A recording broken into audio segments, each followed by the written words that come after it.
Bonjour à tous et bienvenue aux Observateurs de France 24. Cette émission a entièrement été réalisée à partir d'images amateurs, photos, vidéos, témoignages. Tout nous a été envoyé par nos observateurs aux quatre coins du monde et tout a été vérifié ici, à Paris, par nos journalistes. À Rio, on attend avec impatience le coup d'envoi du Mondial 2014. Pourtant, l'organisation de ce gigantesque événement a un prix. Des Indiens installés dans un village indigène à 2 pas du célèbre stade Maracana, où se jouera la finale, l'ont appris à leurs dépens. Fin mars, ils ont été délogés manu militari par les forces de l'ordre qui comptent installer un centre commercial à la place de leur bâtiment principal. Coupe du Monde, Jeux Olympiques et les indigènes dans tout ça, le témoignage de Carlos Latuf, habitant de Rio. Sur le terrain des indigènes, il y a un bâtiment qui existe depuis des années et où se trouvait dans le passé le musée de l'Indien. Ce lieu avait été légué à la cause indigène. Après de longues négociations avec les parlementaires présents, les personnes qui étaient à l'intérieur ont accepté de se retirer. Les femmes et les enfants sont sortis en premier. Puis il restait un petit groupe d'indigènes qui faisaient une cérémonie d'adieu. Ils ont allumé un feu. Mais une braise est accidentellement partie en direction d'une cahute qui se trouvait à proximité. Les forces de l'ordre ont pensé qu'ils voulaient mettre le feu au bâtiment. La police militaire a été envoyée dans des véhicules blindés, il y avait des hélicoptères et un bataillon de choc pour les évacuer. Avec la Coupe du Monde et les Jeux Olympiques qui arrivent, le Brésil traverse un moment très particulier. Les autorités fédérales et municipales sont tellement enthousiastes qu'elles acceptent que de nombreuses terres soient convoitées par des spéculateurs immobiliers, que ce soit les terrains appartenant à des indigènes, mais aussi les terrains des favelas. Mais les indigènes veulent garder ce territoire simplement pour préserver leur histoire et leur mémoire ancestrale. Et le village Maracana n'est qu'un exemple de la façon dont les autorités traitent les indigènes. Vous ne le saviez peut-être pas, mais la ville de Gardaya, dans le sud algérien, est célèbre pour ses tapis traditionnels. À tel point que tous les ans, une fête est consacrée aux tisserands locaux. Mais cette année, les festivités ont tourné court. Des chômeurs et des militants des droits de l'homme sont descendus dans la rue pour dénoncer le coût d'un tel événement, soit près de 2 millions d'euros. Mais leur mobilisation a été sévèrement réprimée par les forces de l'ordre. On veut du travail, pas du folklore. Voici le témoignage de Kodir Sekouti.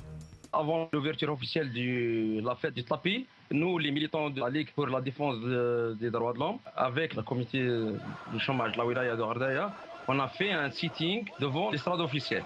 Après quelques minutes, la police anti-humaine, ils ont directement foncé vers la foule des militants. Ils ont cassé, frappé sur la tête. Il y a 2 militants de 70 ans touchés par ces policiers. Tous les militants appellent pacifique, pacifique, pacifique. C'est un sitting pacifique, c'est pas violent. Il faut défendre. C'est pour ça qu'ils ont ramené des chaises de l'estrade et jeté vers les policiers. Cette fête de tapis est un folklore pour nous. On a des informations que la fête, ça coûte environ 190 millions de dinars. C'est la wilaya qui finance ça. Mais notre wilaya a besoin de cet argent pour le développement, les aménagements des rues, des quartiers de la wilaya. Il y a un taux de chômage élevé. Ils ont besoin de cet argent. C'est pour ça nous on voit ça, c'est de l'argent de peuple perdu comme ça dans des fêtes bidons. Bouddhiste ultra-violent au Sri Lanka et campagne anti-maître chanteur en Chine. C'est l'heure du best-of de la semaine, les meilleures images amateurs envoyées et repérées par nos observateurs. On commence à Tajoura, ville de la banlieue de Tripoli en Libye, qui abrite le célèbre mausolée soufi de Sidi Mohamed à l'Andalousie. Un mausolée datant de plus de 500 ans. Il a été tout simplement dynamité fin mars par des musulmans intégristes qui jugent le soufisme comme un courant hérétique de l'islam. Notre observateur nous raconte qu'immédiatement après cette attaque, les habitants se sont retroussés les manches afin de reconstruire cet édifice, symbole de leur ville. Une collecte de dons a été organisée et la ville recherche maintenant un architecte pour remettre à neuf le bâtiment dont le tombeau a miraculeusement été épargné par l'explosion.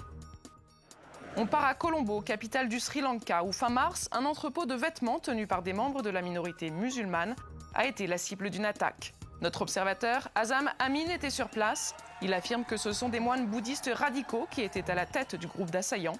On voit d'ailleurs l'un d'entre eux jeter une pierre sous les acclamations de la foule et le regard impassible des policiers.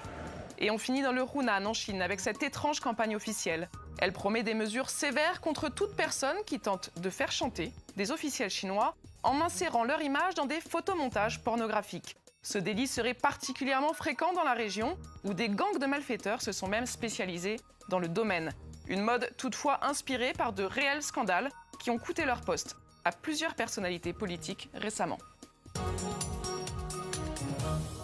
Voilà, c'est fini pour cette semaine. On vous attend maintenant sur notre site. Envoyez-nous vos photos et vos vidéos pour devenir vous aussi des observateurs de France 24.